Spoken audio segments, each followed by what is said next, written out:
When injury takes you out of the game, it's time for your team to step up. At Aligner Health Orthopedics, you'll get expert care backed by a whole health system of providers with convenient locations, virtual options, and an app that gives you 24 access to your records, test results, and care team. You're always close to the care that you need. Schedule now at alignerhealth.org/ortho. Good morning, afternoon, or evening, depending on when this finds you. Welcome to the Sound of the Loons podcast presented by Aligner Health Orthopedics. I'm Steve McPherson, and I'm joined by Callum Williams as we enjoy the international break here before Minnesota United's next game on June 19th against FC Dallas, and then their first game back at Allianz Field with just about full capacity against Austin FC.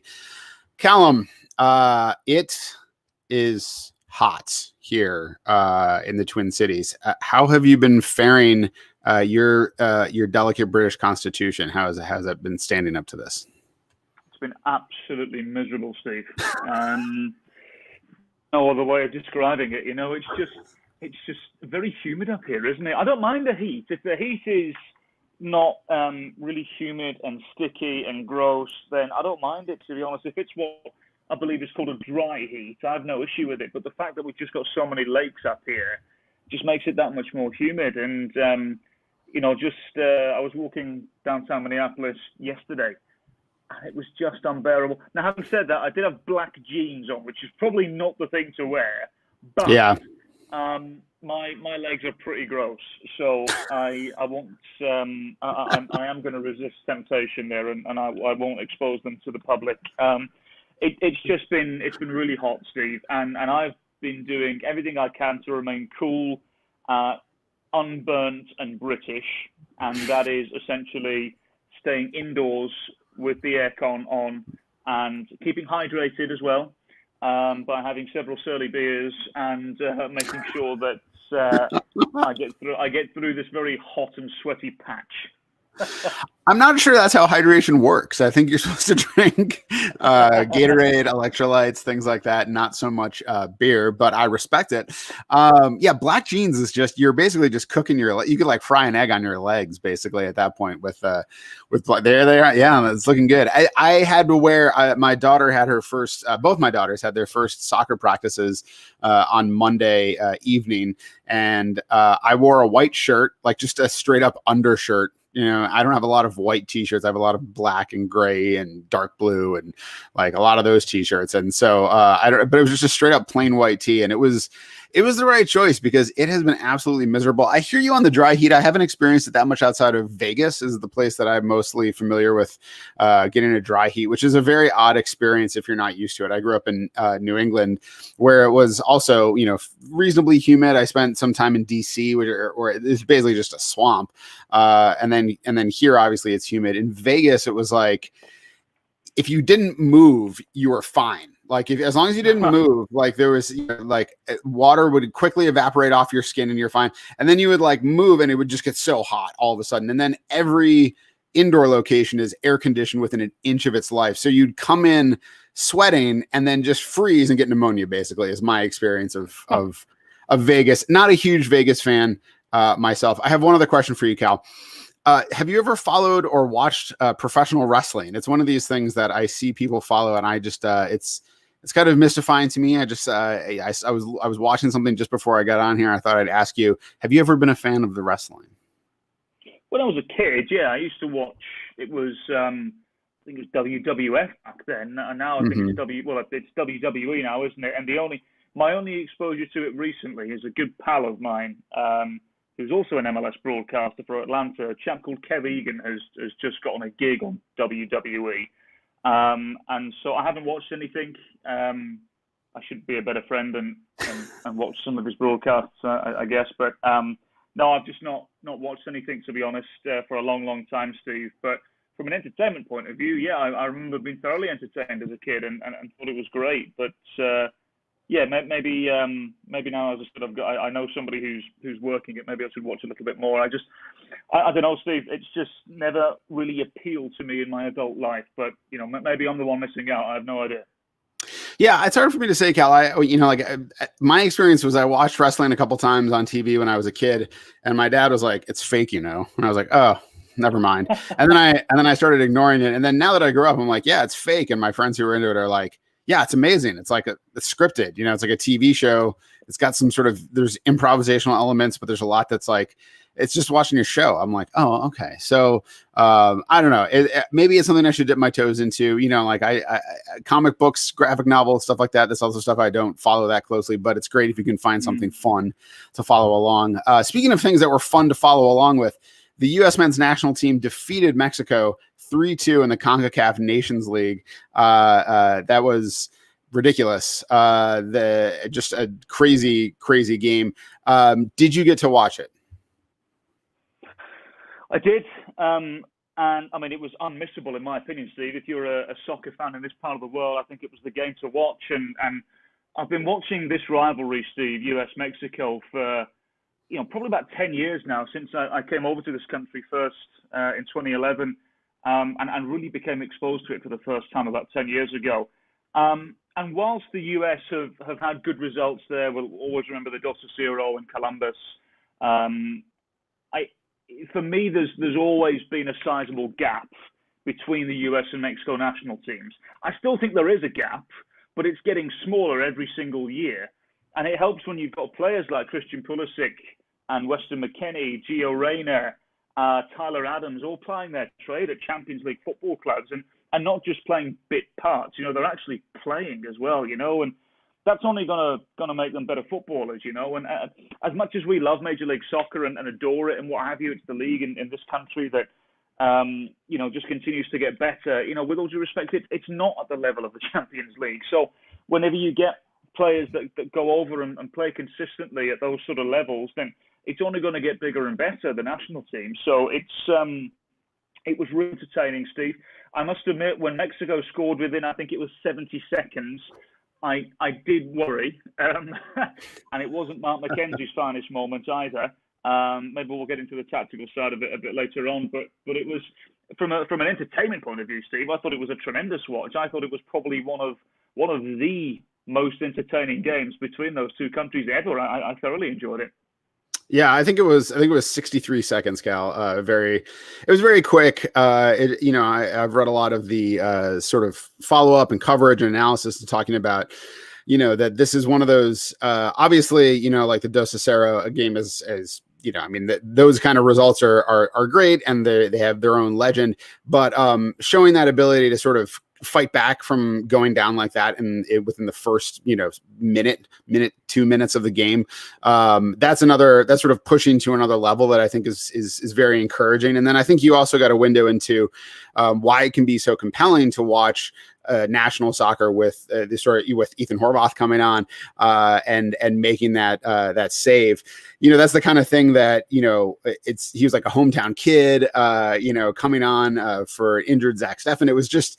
It had all the trappings of the drama you want from that. There was a great photo that I'm sure people have seen on social media with Pulisic celebrating with his team after scoring, and it's like, there is something to that that's a little different than just like, this is an entertaining game which has good production value and it's fun. It's like it feels like there's a little skin in the game when you see stuff like that, Cal. Yeah, absolutely. It was just a thoroughly entertaining evening, Steve, and I ended up going out with full of power and having a few beers to watch it, and it sort of, for me as well, it was an introduction back to sort of semi-normality. No doubt there was still social distancing and what have you, but I was with a bunch of fully vaccinated people and fully vaccinated myself, and it felt like old times. It felt like what we've missed essentially for the last sort of 18 months, and it feels as though, Steve, if things are starting to get back to semi-normality, it's come at the right time in the summer when we've got a feast of football with the Euros. With the Nations League qualifications, with the Copa America, the CONMEBOL qualifiers, so football, and obviously MLS returning in a week and a half again as well. So it's just it's perfect time. It really is, Steve. I'm looking forward to this. I mean, I'm semi disappointed. I was due to be over in Europe working, and COVID unfortunately has stopped that. But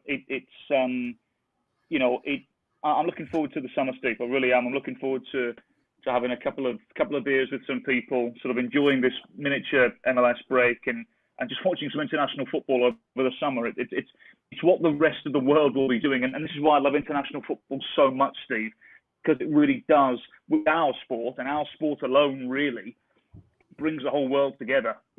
Unlike any other sport, and this is why I love it so much, and I'm so excited for the summer and the feast of football that we've got. I really am.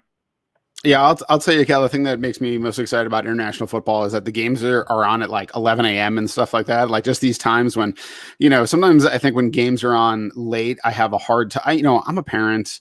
I watch, soccer on the regular at night for my job, and so sometimes it's like, when Minnesota United finishes their game, if it's an earlier game, it's very hard for me to stick around for like later games. But when you see games that are like on 11, like when we used to be in the office, which hopefully, will be again before too long, you can just put it on the TV and be watching while you're working. And like, I can turn it on here and have it going on in the background. And that's, it does give that feeling of like, it's happening all over the world, sort of all at the same time. It's really fun. I mean, the World Cup, obviously the greatest example of that, when it's just in those early rounds and it's just like game after game after game. That's really fun. Let's dip our toes into the tactical element a little bit. As you mentioned, it seems like Berhalter has been getting good reviews for his approach overall, and sort of how he approached the formation, and sort of playing with some imbalances and how they attack and defend based on how many attackers are coming at them and things like that. What was your assessment of how it looked as a setup going forward, from the beginning? My initial thought, especially after the 63 seconds you said it was when Mexico scored, was one of concern, because I understand. I think I put something out on social media as well, Steve. I understand having an identity. I think it's important to have an identity and understand the way that the manager wants you to play, and understand what to expect when you're coming into a national team camp, and essentially work towards the greater good. I understand the longevity of that and the need for it. But I also understand abandoning that. I also understand perhaps approaching a certain opponent a little differently. So, in my opinion, Steve, it was evident after 63 seconds, I don't think it was in the best interest of the US to play out of the back like they had been instructed to against a team like Mexico. I think you can do it against Honduras, and I say this with all due respect to these nations. Against a lot of other CONCACAF teams, the US can do that against Honduras, Costa Rica, some of the Caribbean countries. Like the US can do that because the players, for the most part, are better. But I think going up against Mexico, and it would be the same if they were going up against Argentina or France or Germany, England, someone like this, I would never expect the US to start playing out of the back and try to emulate this free-flowing football. And again, I say this with all due respect, Steve, I fell in love with the US national team when I first moved here, and I'll support them because I live in the country, and let's be honest, a good national team is good for the sport here, so I'll always support the national team. But I think perhaps it was the approach against Mexico. Again, I understand the consistency of wanting to play a certain way, but I thought it was naive going to play against Mexico that way. It's okay to go direct. It's okay to move the ball through the certain blocks in a certain way. You don't have to emulate Barcelona, just because people expect that. You don't have to do that, because ultimately, Steve, what everybody cares about at the end of the day, when it's a final of that magnitude, you just care about the result. No one's going to talk about how great they were in terms of playing the game and how great the intricate passing was, because there wasn't. No one's going to talk about that, even if there was, because ultimately the result is what matters in that type of game. If it's a friendly, for example, the game against Switzerland, last week, I thought the Swiss were much better than the US, and it's okay to lose that type of game and try a few things out because it's a friendly match. It's an exhibition game. I think it's okay try this short passing in between lanes. I think that's okay in that situation. But against Mexico, I thought Berhalter was a little bit naive in trying to play that way. I think the US are going to get there at some stage. And look, again, the counter argument to what I'm saying is that they're only going to get there by continuing to play that way. And I understand that argument. But I just think in a situation like that, it's okay to be direct. You look at the 2 goals from away from the penalty that Pulisic scored, they were offset pieces. And I remember saying to a pal who I was with whilst watching the game, I said, the only way the US are going to score if they continue to play like this is through set pieces. And that's exactly how they scored. And I think had they have gone a bit more direct from the very get-go, I think they would have been a bit more successful in certain parts of the field. So, I just really interested to see what Berhalter does forward. Obviously, he wants to play a certain style, and that's okay. I respect that. But I think against certain opposition, in certain situations, like a final like that, against a much bigger opposition, I think it's okay to be more direct. I think it's okay to not expect to play a certain way. Just win the damn game. And again, I don't want to sound disrespectful here to Berhalter and to the national team themselves, Steve, but no doubt it's getting better. No doubt the quality of the national team's getting better. But I'll stop dancing around the eggshells here. The simple fact of the matter is that the United States are not good enough right now to play like that against a team like Mexico. And I just thought going into that game, Berhalter was a little bit naive. And straight away the US were caught out after 63 seconds when McKenzie goes to play it into, I think it was DeAndre Yedlin. Just go long, go direct, play the ball away. And in that situation, I think playing out of the back was the wrong thing to do. But look, having said that, they got the results. But I haven't seen statistically what the final numbers were, Steve. Mm-hmm. But I don't really remember Ochoa, the goalkeeper for Mexico, having to make any major saves that weren't from a set piece, that weren't from a corner or a free kick. Because I thought that was the best way the US were going to get themselves in front of goal, and that proved to be the way that it panned out. And obviously, Christian Pulisic scored the penalty to win it as well. And great entertainment though, Steve. You know, at the end, obviously, you mentioned Ethan Horvath as well. Literally a kid who was born, I think it was 20 minutes away from Mile High Stadium, Colorado kid, plying his trade in Belgium with Club Brugge at the moment, and although I believe he's available, actually. I think his contract might have expired. So if that is the case, I'm sure he will have gained an admirer or two after that game. So I thought from an entertainment perspective, Steve, it was great. Tactically, though, I am beyond intrigued. I know there's a friendly tonight, isn't there, for the US? And I would expect it to be much of the same in terms of playing out of the back. But I am intrigued to see the Gold Cup and how the US approach it. Perhaps when they get to the knockout rounds and the quarterfinals. Again, group stage I can understand, but I'm very, very interested to see what Berhalter does moving forward. Yeah, I mean, it's an interesting sort of philosophical question, Callum. It's one we obviously sort of wrestled with and talked about with regard to Minnesota United, and that question of like, you know, how far does the style that you want to sort of impose go, and when do you react to the opponent, and when do you want to put your, be proactive and try to get out ahead and grab the game by the scruff of the neck, like it's sort of like the great Mike Tyson quote about everybody has a plan until they get punched in the face, and that was basically the U.S. in 63 seconds in there getting punched in the face. I do, it's weird. Obviously, I enjoy talking tactics because it's one of the things that we get to talk about. I mean, and we're the people who talk about it, not the people who go out there and play it.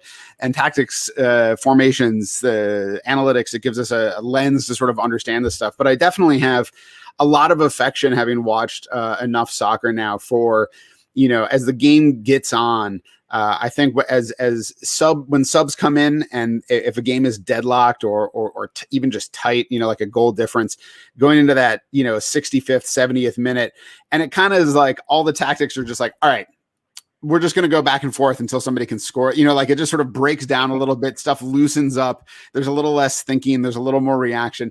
I do love that stretch of the game down those last like 20 minutes or so when it's like, let's just see what happens. Like, we've thrown our punches. You've seen what our plan is. Now we got to play through it. And that's really fun. Speaking of which, I'm going to use this as a transition to talk about the draw against RSL, which we didn't really get to wrap up. I did want to I wanted to begin with Nico Hansen because I really like Nico. I've had an opportunity to speak with him. He's incredibly intelligent, thoughtful, sensitive guy who's great to talk to, is really focused on mental health as sort of his link to the community. And we had a great interview with him about that, which we talked about. It's great to see him. It was great to see him get out there, and it was great to see him score a goal, even if it was a really ugly goal. And, sort of like you're saying, it's like sometimes you just got to be in the right place. You got to not think about like, what's the best way to look good doing this. It's just like get in front of goal and get in the way of the ball essentially. And sometimes you benefit from it. So it was a thrilling conclusion there. That was the epitome of right place, right time, wasn't it? That goal from Nico Hansen. Yeah. And just, sometimes luck is on your side and the bounce just favors you and everything's good. So, the Salt Lake game was interesting, Steve, because I thought it was a really good result on the road, considering there was no Emmanuel Reynoso. Obviously, there was a late issue with the paperwork for Franco Fragapane as well. So all that they had worked on all had to be scrapped at the last minute. I don't think too many people are talking about that. Let's give credit where credit's due here to the coaching staff and the players themselves. Everything had to change at the last minute because that morning, I believe, they were told there was an issue with the paperwork and Fragapane couldn't play. So they hadn't had a chance to assess RSL with essentially the team that they went with. So I think with all that in mind, and having a centre forward in Unu up front who was probably about 60% fit after he hadn't played in about 7 weeks, I thought it was a really good result. Going away to RSL anyway is tough. I'm not even talking about the altitude or anything. They're a tough team to go. Any team, in my opinion, Steve, for the most part in this league, you go on the road, it's tough to win in this league because of a lot of different reasons. But Salt Lake is always a tough place to go. So bear in mind everything I've just mentioned there. To go to Salt Lake and get a point, I thought was a really good result. I thought the team showed a lot of character, and then even those that came in as well. I thought Ja'Cory Hayes had a really good game. I thought he closed down well. I thought he showed a lot of energy. I thought his passing was smart.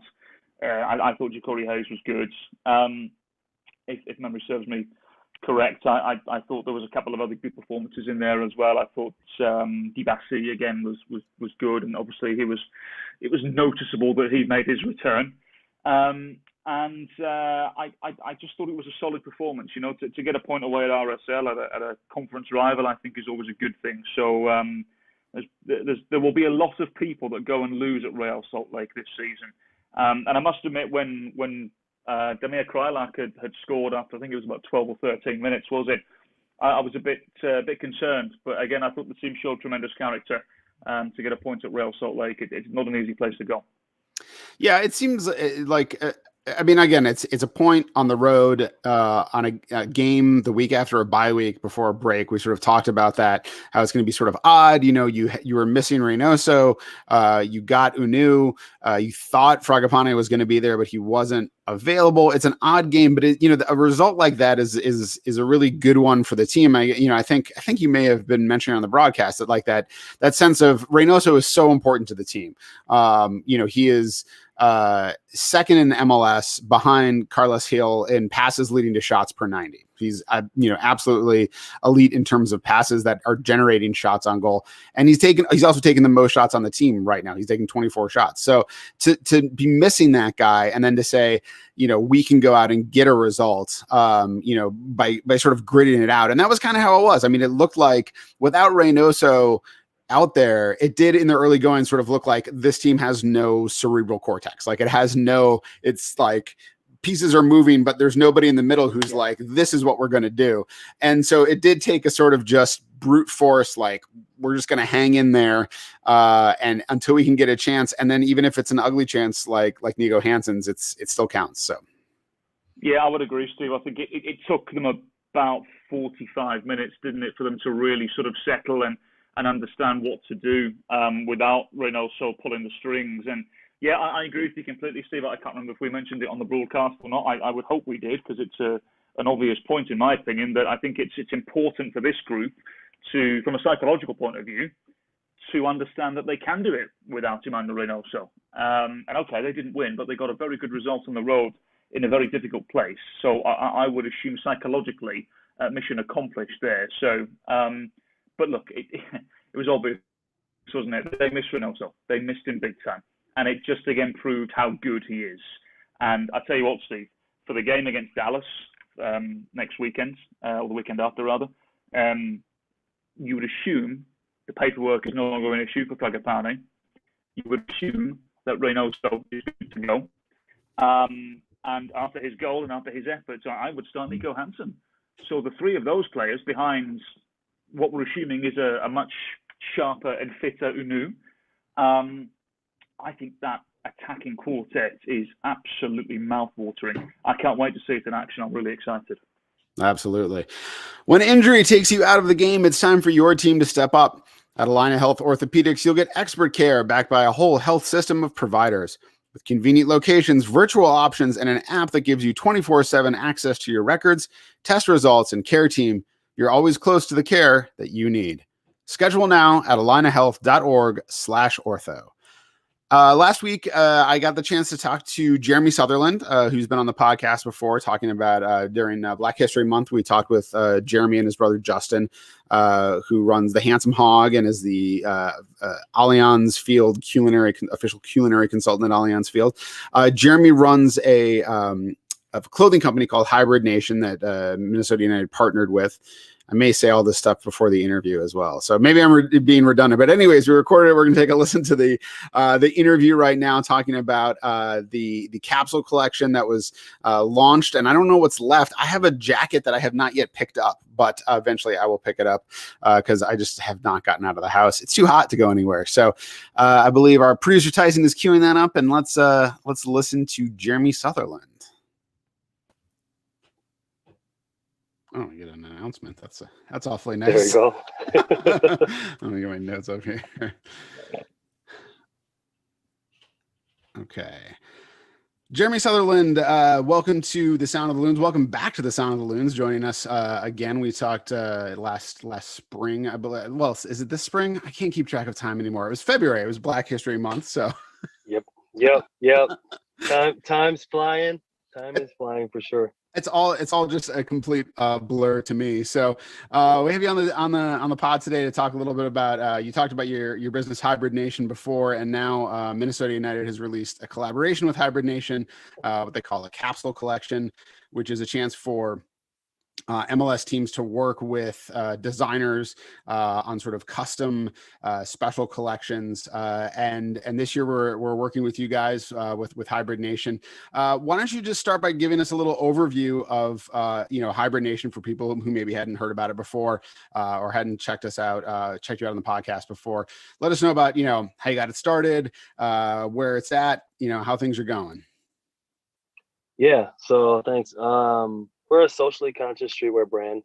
Long story short, Callum and I, co-founder, we both had a passion for streetwear. We were sneakerheads, and also had a passion for promoting diversity and inclusion. And based off of how we grew up, where we grew up, our backgrounds.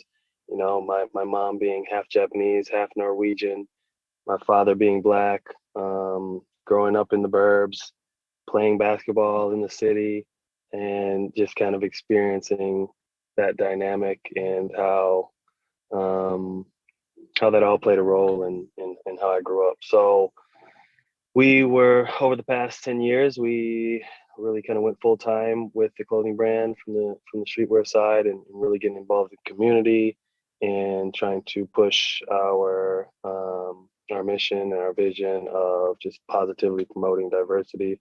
As I can see there right on your hat, we give people an opportunity to, you know, wear, really wear it on their head, wear it on their chest, and really making what your morals, values, and what you believe in really easy to share with the people around you with a simple statement like "In diversity we trust," and making that a part of everyday conversation and not just a staple one-off, monthly shirt that tries to push an agenda. We really wanted to fuse that into everyday life.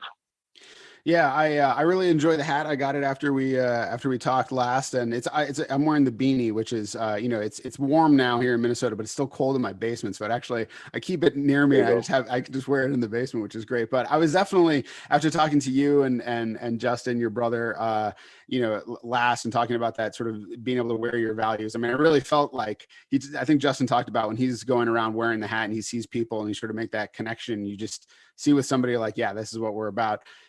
That really made me feel like this is something I want in my life to be able to show, outwardly, what I would like to stand for and be about. Yeah, absolutely. And you want to make that easy. You want to make that conversation effortless and seamless. And again, I think we kind of did it there with our statement. Just simple as that. It's on your head, and you walk by someone and they look at your hat and give you the thumbs up, and you're like, okay, that's community right there. Yeah, absolutely. So tell me a little bit about how the capsule collection came about, how you got connected with Minnesota United, and how you sort of viewed the project as you were getting ready to get it going. So as a lot of people know, my brother Justin, he started working with Allianz Field and the Loons as, I think, official title is culinary director. Yes, I think it's food official guy. Culinary consultant at Allianz Field. Yeah. Yeah. So he started working with them. We've always wanted to collaborate with, local major sports teams in the area. We had just come off a collaboration with the Minnesota Timberwolves, and with Justin work with Allianz, and then coming on board with Hybrid Nation as a partner. We thought it would be a good opportunity to try to get in with the Loons. And so actually what we did is we ended up just making what we thought would be a cool sample collab piece with the Loons. And we cooked up a couple samples and gave it to Justin. I said, bring this to your next meeting. And I think they liked the concept. They obviously resonated with the brand and the values. And obviously soccer, diversity and acceptance, inclusion, and no racism. That's a huge underlying values of on the soccer field, being that it's such a worldly sport and you got so many different types of people coming together on the field. So I've always liked that about soccer. And yeah, the Loons connected with it, and we started dialing in and had a couple more conversations, and ended up, figuring out how we're going to do an official collaboration. That's awesome. I really like the collection. I got the quarter zip track jacket. I've not gotten to pick it up yet, so it's not on me, but it's very bold. It's very big. Yeah. I really like the look of it. Where do you start in terms of designing? Like what made you sort of go in this direction? I know you also did some. Michael Boxall was from the team was also involved in making some of the design things. What was his involvement? But begin from where you started in terms of thinking of the collection. Sure. So first we connected with Katie Burke and Felton over at the MLS, and Katie over at the Loons, and kind of talked about where we could go with it. And actually we sent over some initial designs, which I'm overall pretty simple guy, like small logos, I'm usually pretty simple. But I also can go to the other end of the spectrum and go pretty loud. So I have both. I'm pretty polar with both of those. And so we sent over initially a pretty simple design, and feedback from both Felton and Katie was like, hey, how loud can you guys go? Can you turn this up? and they love the initial design, but something way outside of, their normal box, and something that was, going to be loud and meaningful. So we did a round two. Both Felton and Katie kind of threw some inspiration at us, and we created the design based off that. And what you purchased, the quarter zip, the joggers, and the bomber jacket, those came from that collection. Yeah, and actually, I think it was a first round. I think we solidified it after the first round. Made some minor tweaks. Katie Felton threw in some some little changes, and we got it approved. And then as far as Michael Boxall goes, he came on. It was Katie's idea to kind of connect with one of the players and have one of the players actually make a collaboration piece. So we were able to connect with Boxall. I think he was out of the country, and so our timing was really crazy. I think we had to wake him up at like 4 o'clock in the morning or something for our first Zoom call. Yeah. And we wanted to settle on a hat. He's like me with the piece. He really wanted something simple, clean, but something that just another statement piece though. So he chose to work off the In Diversity We Trust Dad hat. And then we did an inside label, we did a tonal embroidery with the loon on the side, and then he chose the loon feather, which kind of stood for that individual within a community, but all working together as one, which was really cool. And so that was all his concept, along with the diversity, our city tagging in there. So really cool to work with him. He kind of knew exactly what direction he wanted to go, bounce some stuff back and forth off of him. And then we came up with the hat. Yeah, it's neat to hear about the process, and also like working with a player, and sort of some of the sort of symbology that comes along with it. I saw the hat. I really like the individual loon feather and everything like that. I'm not really a dad hat guy. I'm a fitted cap guy. So not really my vibe, but but it looks really good. Yeah, no, and we went through. We did a bunch of samples on some dad hats, trucker hat, fitted hats. So the dad hats is kind of in right now. So yeah. So we had to go with the dad hat. You might try it. You might try it out. I'm not cool anymore. I'm too old to keep up. And now it's like the things that I thought were cool, they're not cool anymore. So now you just wear it and just be dad hat guy. I mean, I am a dad. I feel like I should just accept the dad hatness of it. So you can go cool guy dad hat, or you can just go, I'm a dad. Yeah. In a dad hat. Just get on the khakis, just just do it up. I should probably start leaning into it at some point. So Yep. There you go. Well, Jeremy, thanks so much for joining us and talking a little bit about this collection. I mean, I know it's going fast. I don't even know if we're going to have anything left by the time we're talking about it, but it's still a fantastic project, and it's great to hear about it. Yeah, there's I think what we're finding is we are sold out of many sizes on our site, and the Loons as well. So you might have to mix and match to find your size. It's available both on our site and the Minnesota Loons team store. So find a little combo where it fits in. We definitely have a few dad hats left just for you. And but it went fast. We actually, the site crashed within the first few minutes. So that was kind of like a cool panic. I was like, wow, we're getting that much traffic. We crashed. So no, but we got it back up and running, and the drop went really well. Yeah, it's a mix of when something like that, you're like, I'm glad because it's doing well, but also now we're in crisis mode. So yeah, exactly. Well, Jeremy, thanks so much. Yeah, thank you again for having me on. It was a very successful drop. I don't know if anything's left, but that was like a week ago. So it seems like it was going pretty quickly there. The stuff looks great. We talked a little bit about it on the show. Are you a baseball hat guy? Have I ever seen you wear a baseball hat? Not really a hat guy, to be honest, Steve. In terms of baseball caps, anyway, I've got a little like a little flat cap, if you will, that I'll wear from time to time. But baseball caps just don't suit me, mate. I've got a weird head. got an English head. It doesn't really work, you know. The flag cap, I mean, it keeps with the sort of like, British, Peaky Blinders-esque kind of vibe you're cultivating. So let's talk a little bit about we're already going a little long here, but let's talk a little bit about Loons Abroad. It's the international break, which is why we're not playing games right now. Let's start with Yuka Raitala and Robin Lud. They're into what is it? Euro Cup? Euros. I mean, look, Euros, Euro 2020. There's a lot of names. I was confused because it was like Euro 2020. I'm like, it's 2021, guys. But in any case, Finland is facing off against Denmark on Saturday, again at 11 a.m. It's a great day. It's a great time to play a soccer game to watch. That's pretty exciting. What do you expect from Finland in this round of Euros? It's a tough group they're in, Steve. Denmark, Russia, and Belgium.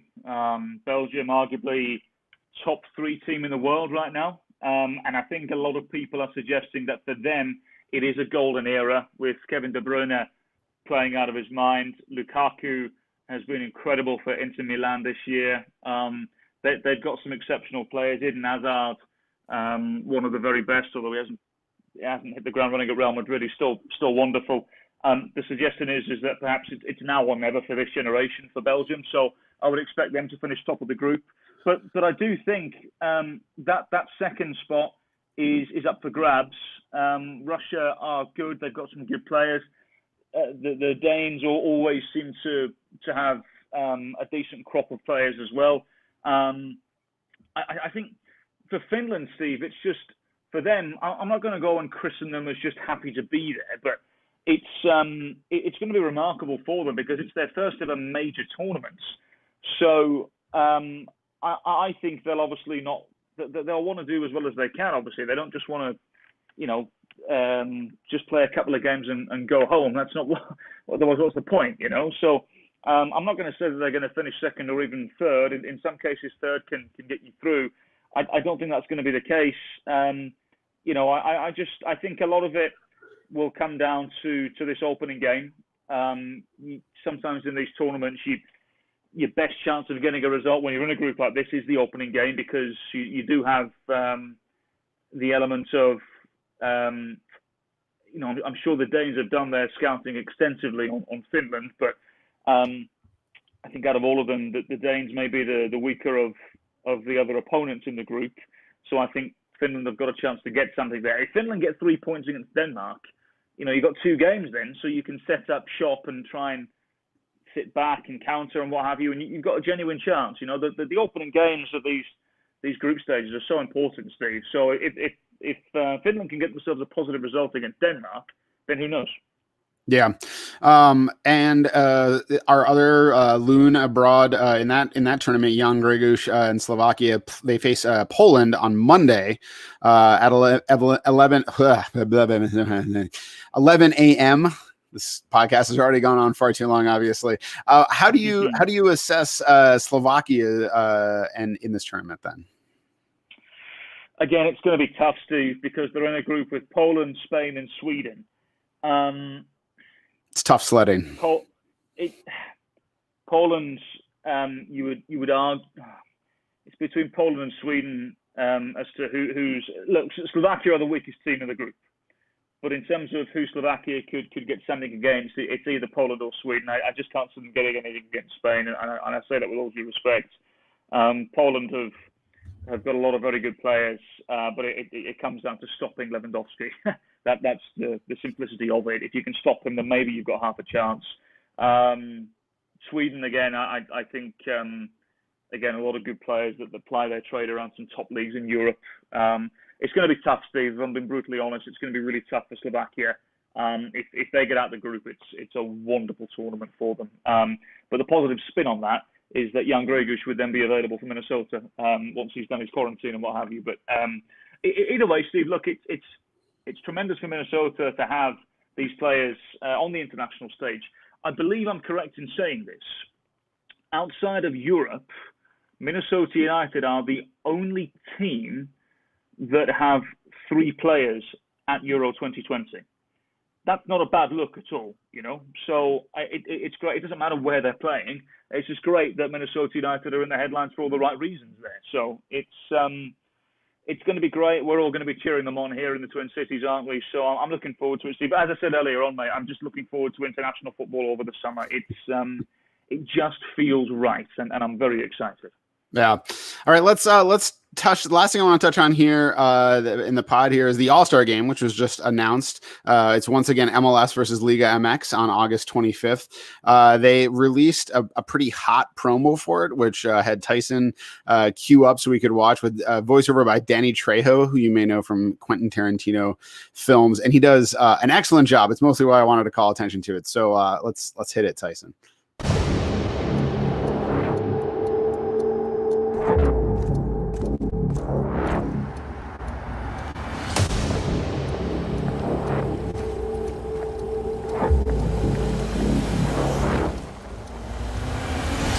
Bienvenidos a Los Angeles.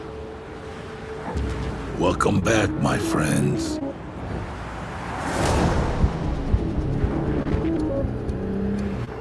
Forget what you know about this place.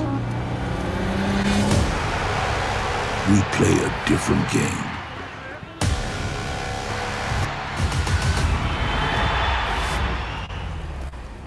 Some play the hero.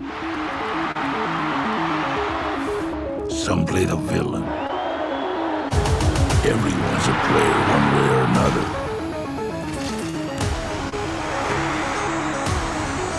For the first time ever, the best of two leagues.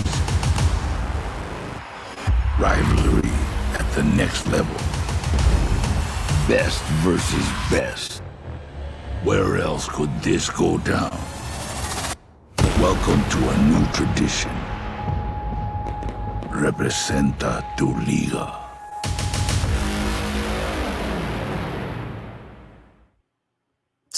Danny Trejo. Oh my God. He sounds great, doesn't he? I was just hoping it's a video. Obviously, some people listening to this, if you're not watching it, you can go watch that clip. But my only disappointment is I wanted Danny Trejo to get out of the car, for him to actually be in the spot. But it's still great. It's very dramatic. It's happening in Los Angeles. It's going to be exciting, Cal. You know, Steve, when we first got wind of this a couple of days ago, I instantly got really excited because this hasn't happened for a long, long time. I know, in fact, in any sort of official capacity, I'm not sure it's happened. I know there was a time when the MLS All-Stars played like maybe a best 11 of Liga MX or something along those lines, but I don't think it's ever been officially MLS All-Stars, Liga MX All-Stars. It's about time, let's be honest. It's obvious that the two leagues are starting to get closer and working together as well, looking ahead to the 2026 World Cup, so it's only a good thing. But LA is the perfect place to do this as well. I'm excited, Steve. I hadn't seen that video until just now, and I got shivers and goosebumps, and I'm very, very excited. You know, that there's going to be so many great players on show. I can't wait for, inevitably, when Javier Hernandez and Carlos Vela, of course, provided they're not injured, play against the Liga MX All-Stars. And I'm excited for a lot of the Liga MX players to come here and for a lot of them to sample MLS and the quality of it for the first time for a lot of them. Can't wait to see Andre Pierre Gignac. He's been sensational for Tigres for years, has scored so many goals, especially against MLS clubs in the CONCACAF Champions League. So it's going to be great, Steve. I'm really, really excited about this one. This might be the most anticipated All-Star game ever. Yeah, I think it's gonna be really fun. What do you think? So Francisco Calvo played in the All-Star game. Romain Métanire played in the All-Star game as well. What do you think are the chances of a Loon getting in there this year? I think it's good, Steve. I would take Reynoso. I know there's a lot of players in that position in this league that would probably say the same. But having seen all-star rosters in the past, it's usually heavy leaning towards attacking players. So I would absolutely say if Reynoso, is as good as we all know he can be throughout the campaign, then I would see no reason why he wouldn't go. let's hope as well that Unu hits the ground running and can score a couple of goals and grab the attention of whoever's making these decisions for the All-Star team. Yeah, I'm excited, Steve. I'm really, really excited. And yeah, Juan Metenier will always be within a shout of these types of occasions as well. He's still one of the best right backs in Major League Soccer. So yeah, I'm excited, Steve. This has really, really got me giddy. I'm looking forward to that. Yeah. All right. Well, we'll be back next week. We'll be, I was going to get into more about returning to near full capacity for Allianz Field, but we'll just say that for next week. It's already 50 minutes. So, we'll just say goodbye for today, and then we'll catch you up next week. Thanks for joining us for the 147th Sound of the Loons podcast presented by Allina Health Orthopedics. 147. That's a lot of podcasts. And sometimes it hits me. Be sure to leave us a nice review on iTunes, or at the very least a 5-star rating, and follow the team on Twitter at MNUFC. You can follow Cal at CalWilliamsCom and me at Steve Entris. Apologies, as always, to Richard Wagner. And remember, there's only one person in this whole world like you, and people can like you exactly as you are.